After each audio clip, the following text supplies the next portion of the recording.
will use Akpabio and Tinubu to quench whatever that is going to come for Umahi because of the looting Umahi have done, even though he was building this in Ebonyi State airport for 30 billion. Airport is, Umahi was given grant of 30 billion to build Ebonyi Airport. Ebonyi Airport is a nice place, but did it really cost 30 billion? I am asking you, did Ebonyi State Airport really cost 30 billion? The answer is no. So Umahi stepping down is to also safeguard his own corruption case that is going to come against him later on. I want you people to understand that Nigeria can never move forward. It can never move forward. It is now getting worse that if you do not support Biafra, believe me, all of you will be sleeping one day and you will disappear. I am telling you, Nigeria will just sell you. Before you know it, you don't know where you are again. Because in this particular government that is coming, that Biafra will never going to be part of, for those of you who will be stepping down for another person to go for the, to continue to subjugate Biafra people to slavery, it is not going to work. We will make sure that no presence of Tinubu will be felt in the entire Biafra territory. I'm telling you, from the 29th day of May, Tinubu presidency will be in Abuja and Lagos, and of course in Yoruba land. It can never be president in Biafra land. And as soon as they are swearing Tinubu in, Biafra is parting its ways. And it is going to be a systematic way we are going to use. We are not going to use the system that they have ever heard of. You are going to see what we are going to do from the 29th day of this month. Believe me. When we are talking about 29, you think it is next 2 years. No. We are just talking about a few weeks from now. Everybody is going to see it. I have said it several times. The fight for the freedom of Biafra is multi-dimensional. We are using different approach. And you must understand that. Today, everything is working for good for Biafra people. Now, Akpabio is now coming to become Senate President. And nobody have raised eyebrow. None of these people are now talking that Akpabio have been invited by EFCC. Why are they not talking about the case of corruption, criminality, and money laundering and all of them against Akpabio? They're not talking about it. It is when he becomes the Senate President now, somebody will come with his pregnancy belly and the pregnancy stomach as a man. They know what they do is they drink and they feed themselves and they are all big in the stomach. Somebody will carry stomach in National Assembly. Oh, Akpabio is then that is when they will know there is a judiciary, there is a law court filing Akpabio, it should be investigated. They will be telling you that, as a Senate President, he is enjoying some immunity, he cannot be investigated, and blah, blah, blah. But today, they are stepping down and stepping up for Akpabio, and nobody is talking. And Tinubu, who is the Escobar Pablo of Nigeria, has endorsed him, even going privately to Umahi and several individuals to lobby them to support Akpabio so that every criminality of Akpabio will die natural death. Let us read it. The Economic and Financial Crime Commission, EFCC, has asked a former Minister of Niger Delta Affairs and Senator-elect for Akwa Ibom Northwest District, Godwin Akpabio, to report at its headquarters in Abuja for interrogation over a corruption investigation against him. Now, have he attended this particular summon? Have he honored this summon to be investigated for corruption charges against him? The answer is no. But nobody is talking about it. Mr. Akpabio is one of the contenders for the office of the Senate President in the 10th National Assembly. The EFCC asked Mr. Akpabio to personally report to Anti-Graft Agency on 9th May. Today is 9th May. Did he honor this invitation? This was contained in the EFCC follow-up letter dated 13 April to Mr. Akpabio through his lawyer, Umahi Kalo San. Mr. Akpabio, a former governor of Akwa Ibom State, was earlier invited by the EFCC on March, but Mr. Kalo, in a letter to the commission dated 27 March, said his client would not be able to honor the invitation due to scheduled medical appointment overseas. Are you hearing it? Medical appointment overseas. I want you people to know the kind of excuses the lawyers are helping these criminals in Nigeria to commit this kind of fraud and put everyone's life in danger, including your future. Lawyer is writing, can Akpabio now come to tender the medical report from the abroad hospital? Akpabio, did he travel? Listen, everybody, listen. According to Mr. Kalu letter, the senator-elect was suffering from pneumonia and cardiac arrhythmia and was advised to seek medical treatment abroad. You see, they are advised to seek medical treatment abroad because there is no hospital in Nigeria to treat this pneumonia and the cardiac arrhythmia and whatever that he was suffering, cardiac arrest or whatever. Okay? They cannot equip their hospital. There is no healthcare system that Akpabio will go for treatment. The doctors in Nigeria have to now refer him to abroad. The question now is that, have he visited the abroad hospital? Is he back now in Nigeria? Has he honored or have he informed the EFCC that he has come back? The answer is no. All this shenanigan that we're doing now, is to buy time so that Tinubu will help him and tell Umahi to step down, tell another person to step down, use money and gorogoro with everything to make him become the Senate president. And then after that, they are going to go back to EFCC and say, oh, you invited him. Yes, now he has become the Senate president. There is immunity on that. I am telling you the fact. And that will be the end of the story. The pneumonia is an acute respiratory infection that affects the lung, making breathing painful and limiting oxygen intake. While cardiac arrhythmia, on the other hand, is an irregular heartbeat. All these things he is suffering. Yet, you see him gallivanting and gallivanting very well. You see him gallivanting. It is the light of above that we respectfully request that our client's appointment with you be scheduled to a date convenient to your officers, preferably after the Easter and the Ramadan holiday. The Easter and the Ramadan holiday have come and gone. Has Akpabio visited even if he visited the EFCC, he will use money to shut them. Are they not Nigerians? Mr. Uche, the lawyer, said in his reply to EFCC on behalf of Mr. Akpabio, it is unclear for now if the invitation was in connection with the activities while serving as a minister of Niger Delta Affairs during his tenure as a governor of Oyo-Rich Akwa Ibom. And he is coming to occupy a public office. Thank you very much, www.acomb@gmail.com for that particular comment. That is it. Even a sick person coming to occupy public office. He is not coming to occupy public office. Rather, he is coming to hide at the Senate to cover his crimes and corruption, and that is what Nigeria represents. That's why we are not interested in Nigeria, because what he's coming to do is not to serve the public. It's not to serve the interests of Nigeria. It's not to serve the interests of these people. It is to serve his own personal interest first, by securing his own safety so that he will not be put into prison. He can never be put into prison because he is part of the cabal of Tinubu. That's why I attack this broadcast. Tinubu gathering the worst criminals in Nigeria. You can see, Akpabio is one of the worst criminals from the South.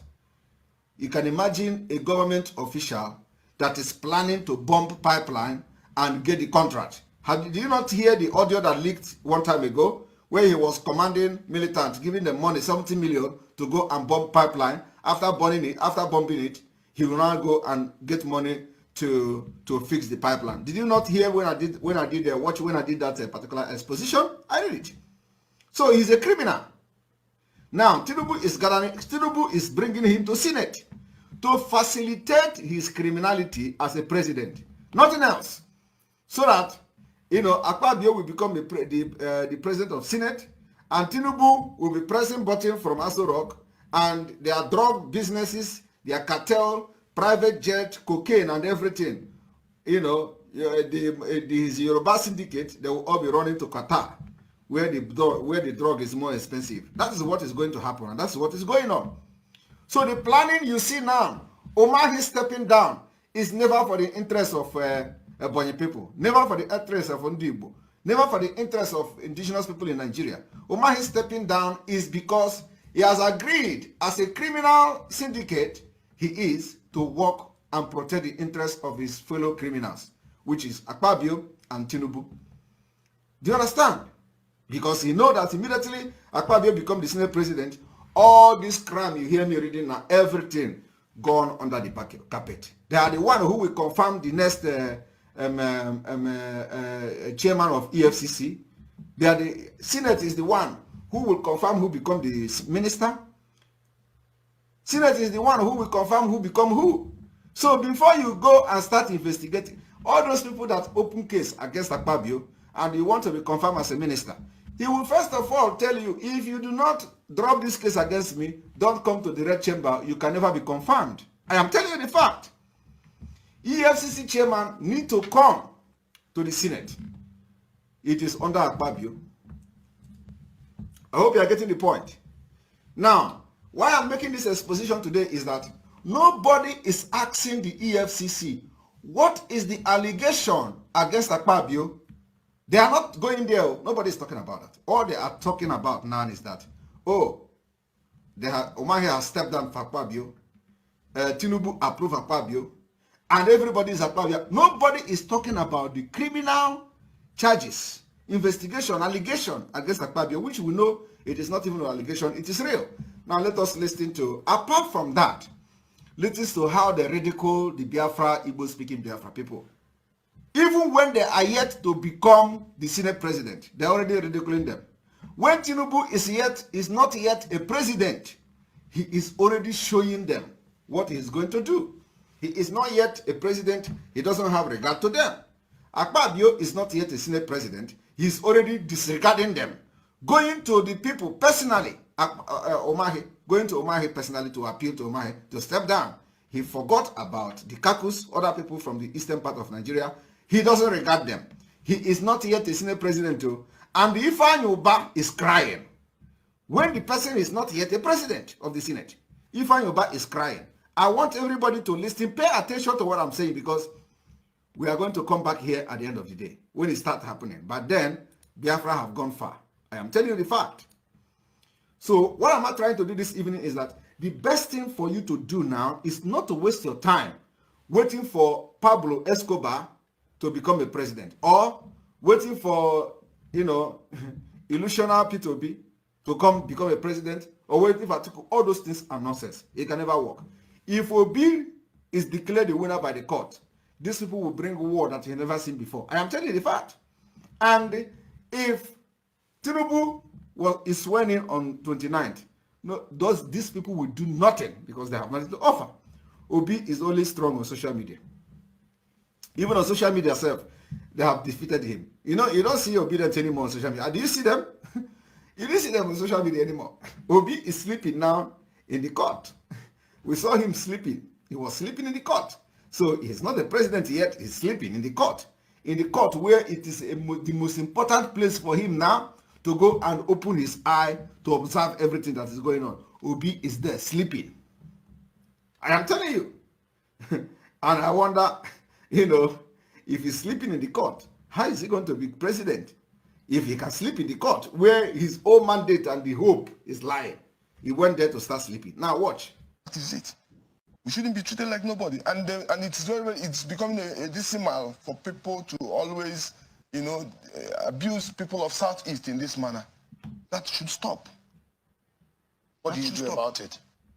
Well, we can't say what we'll do, but we will see the end of the game, how it will be. I mean, the most important thing, there's nothing, nobody's having anything against the president-elect. He's a nice gentleman. You can imagine this one. He's a good man. You can imagine. But it's calling in this, we don't know the politics that played that, gave room for this, because he shouldn't even be part of this in the first place. Okay. Even though, yes, he needs to have a good Senate that he will work with. But he shouldn't have come in so quick. Okay. And for my brother, His Excellency Dave Umahi, that just threw in, I mean, he gave a statement a day, and then after a day, he was consulted, and the people came to him, and the president called him, President called him, and then he gave up. Okay, that's good in politics. Maybe they gave him the right words for him. Okay, you hear that? For him. Now let us take it back a little bit. Listening to my brother, His Excellency Dave Umahi, he said that the candidate came to him. He said also that the president-elect invited him. That's two things. He came to him for consultation, and the president invited him. Now the question is this: have Godswill Akpabio come to the Southeast Caucus? I am aware he has seen the Southwest Caucus. Can you take it back to him and ask him if he had seen the Southeast Caucus?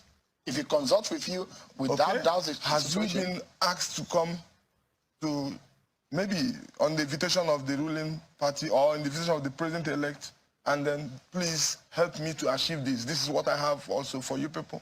I mean, we came to the National Assembly from different platforms, and we shouldn't be treated like nobody. That is it. We shouldn't be treated like nobody. And it's becoming a decimal for people to always, abuse people of Southeast in this manner. That should stop. What do you do about it? Well, we can't say what we'll do, but we will see the end of the game, how it will be. I mean, the most important thing, there's nothing, nobody's having anything against the president-elect. He's a nice gentleman. He's a good man. But in this, we don't know the politics that played that, gave room for this, because he shouldn't even be part of this in the first place. Okay, you don't know. Even though, yes, he needs to have a good Senate that he will work with. But he shouldn't have come in so quick.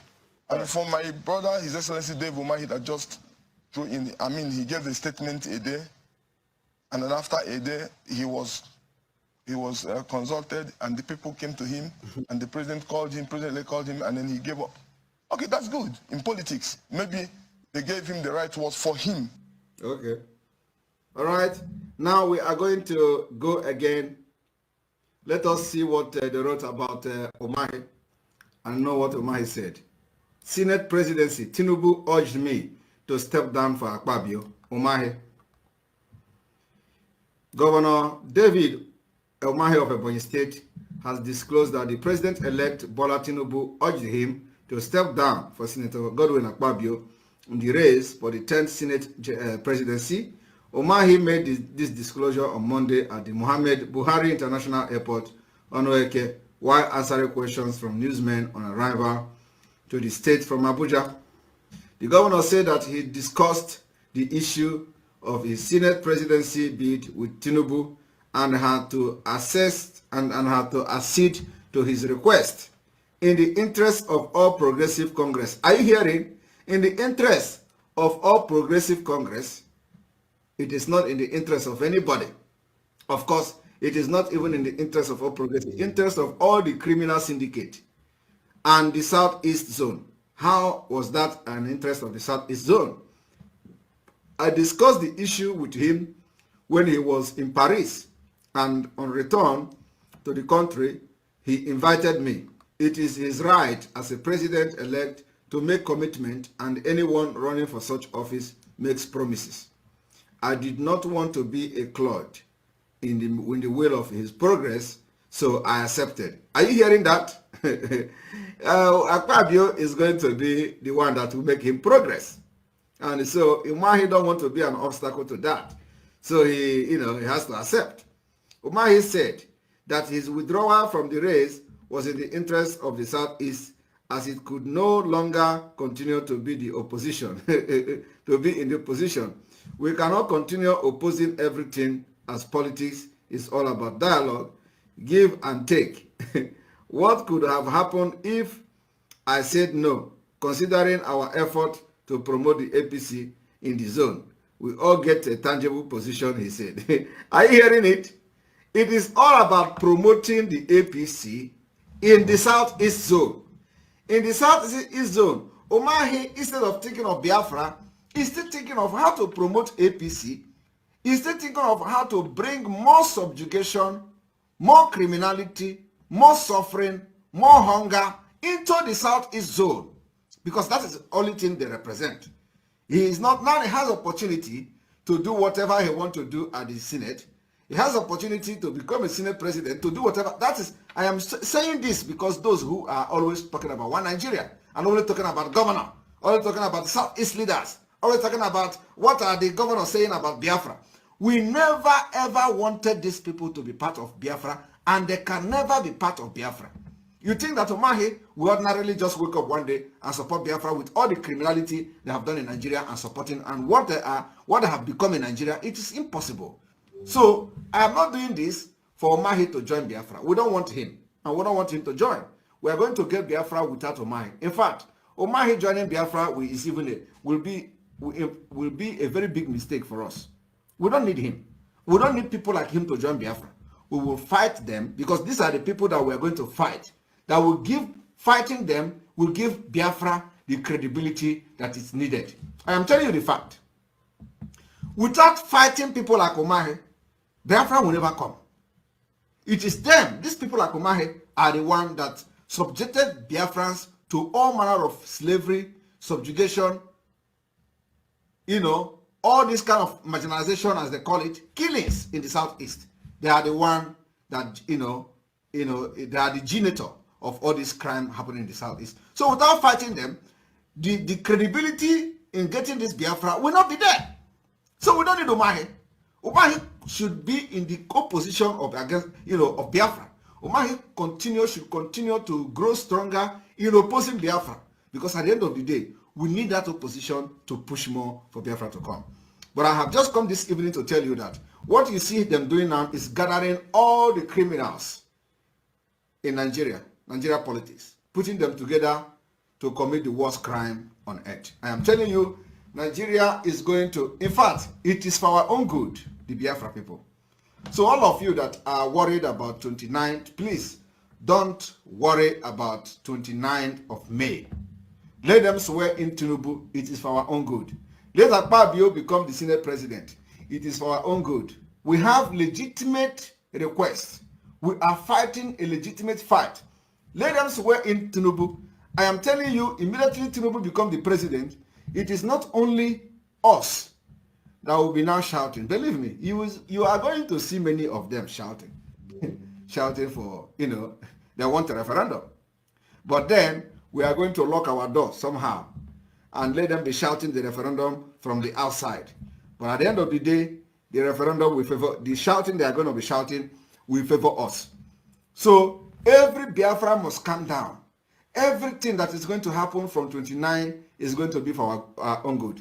If the swearing in Tinubu is for the best interest of Biafra, because by then all the forces will join together and they will begin to support what we are doing for Biafra exit this year.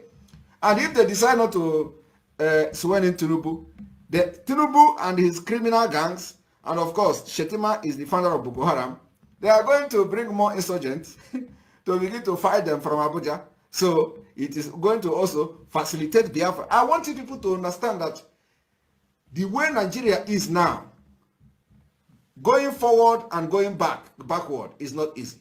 I am telling you, every decision they make favors us. And that is why you see the reason why it is important that we maintain the momentum of this struggle for Biafra. If we have not maintained this struggle, the momentum up to this point, is it when this thing started happening after 29th that they're going to wake up and say, okay, let us start fighting for Biafra? No. If we have not put all this mechanism in place and even gone beyond our expectation, is it from the 29th of May you are going to be running around to set up government in exile? Is it on the 29th of May you are going to start writing nations? We have written to many nations of the world, notifying them of what is to come. So I believe that after 29th of May, there is nothing you are going to hear happening in Biafra land that is going to surprise many countries. By tomorrow, I will be notifying the president of Finland of our communication so far to many organizations, including to the European Union and the United Nations. Tomorrow, I will officially submit a notification to the President of Finland, notifying him of our letters so far. Some of the important letters so far. We are going to notify the President of Finland. We are going to notify the former President of Finland and put them on notice. This is what the government is doing. My brother, we have gone far. I am telling you the fact. So by the time things start happening, nobody will say they have not been notified about the Biafra plight. So I am urging all Biafrans to put their ear on the ground tomorrow. We are going to hear update from the Biafra government in exile as we are going to officially notify annexes to the President of Finland. Both the serving president and the former President of Finland. Both are very, very significant in international politics. And we are going to submit officially the documents to them tomorrow. We will submit over 400 pages of document to them tomorrow. And you are going to hear that in the news. All right, I'm going to stop here.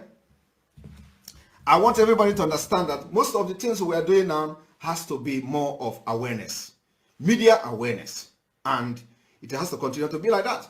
And by the way, I just noticed that Sahara Reporter have joined the clue.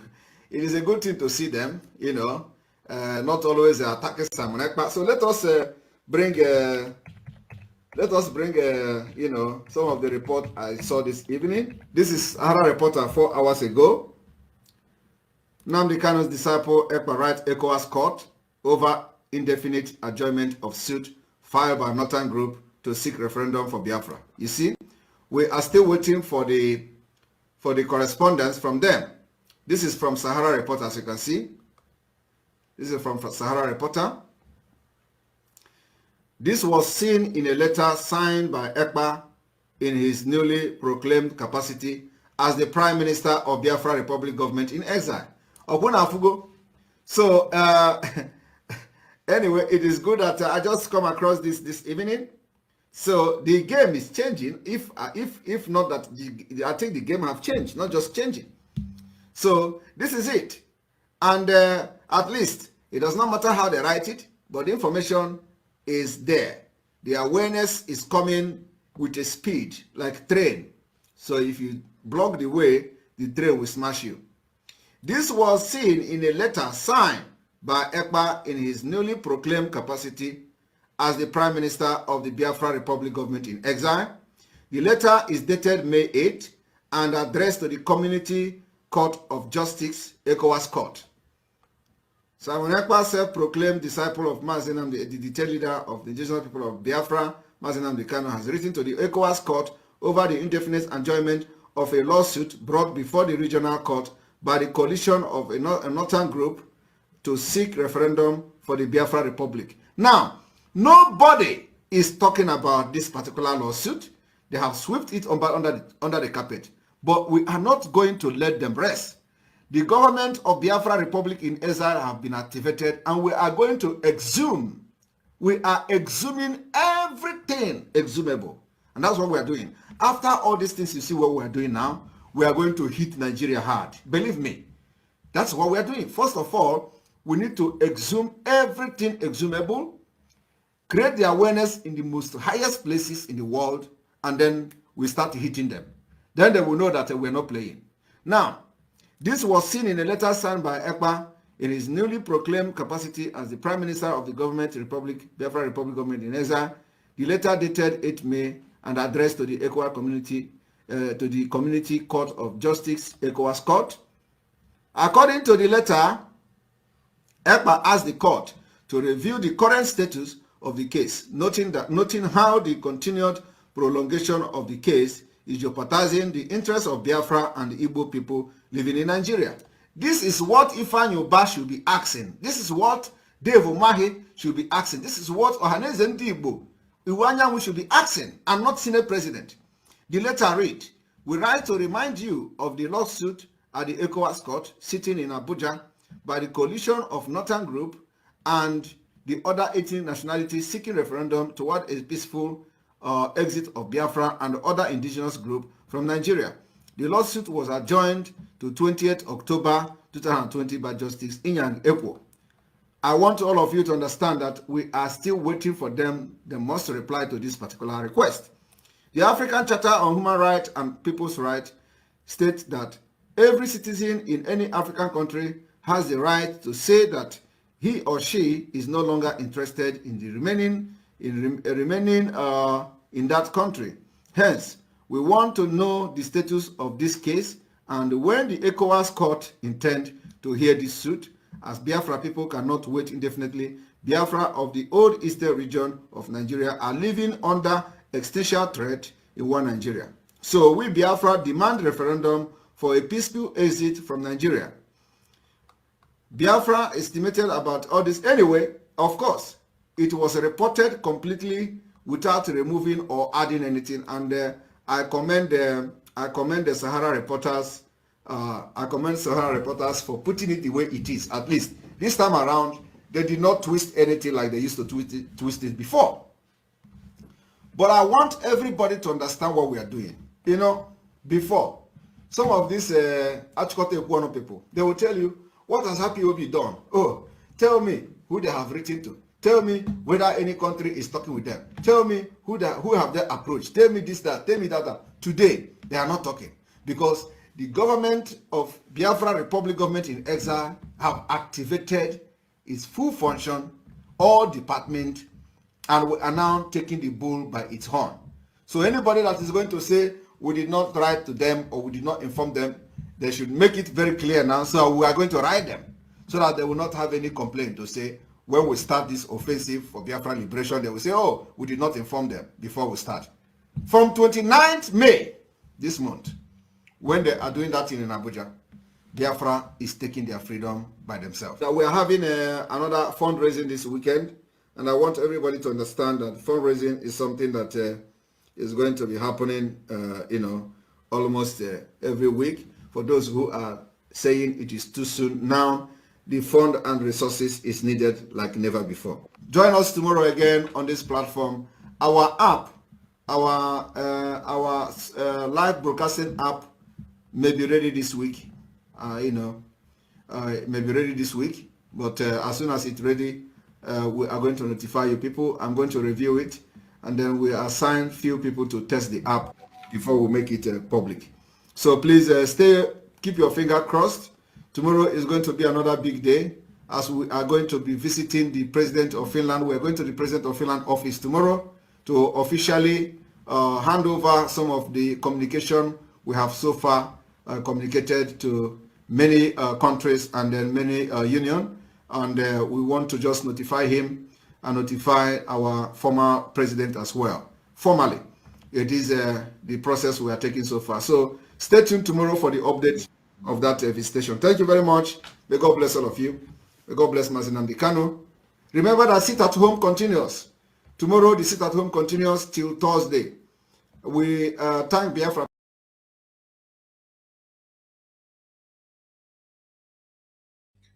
Yes, my Biafran people, I greet all of you. I salute all of you. Well, as I know you'll be wondering why we're playing the old message. You see, the important thing is the message being passed. It's not the date. So that message from Ifeanyi Oba and the co, thinking they can do. Listen, the truth is that there is nothing they can do. There is nothing, absolutely nothing they can do. They can't do anything. They have been seen as nobody. Have you asked yourself, where is Okwadike? He has gone into hiding. Where is Yatos and Ugbo? He don't go hide. They're not coming out. Where is Ezife? Where is Jinwobodo? Where is Wodo? All of them, they have buried their heads in shame. You see why you must continue to fight without stopping, because if you stop, the one you fight go Sarah. If you stop, they could destroy everything you have done. So we cannot stop. We cannot afford to stop. We must continue with everything we have, everything we can, anyhow we can. We must continue. Mazison, are you there? So my people, we have to end this program here. Tomorrow is fundraising. We must continue. You must go and listen to Simon Ekpa, who is doing a very fantastic job. Very great job that Simon Ekpa is doing. Very, very, absolutely fantastic job that he's doing. You must listen to him and share his videos accordingly. Very, very important. He is bringing a new dimension to this very awareness that we are making, and you must listen to him. Very, very important. Mercy on we, Biafra, Lord, give us a freedom. Have mercy on we, Biafra, and give us a freedom. Oh Lord, have mercy on we, Biafra, and give us a freedom. Father, we need our leader. Prophet, we need our leader. Mazinand Yokuchukukano.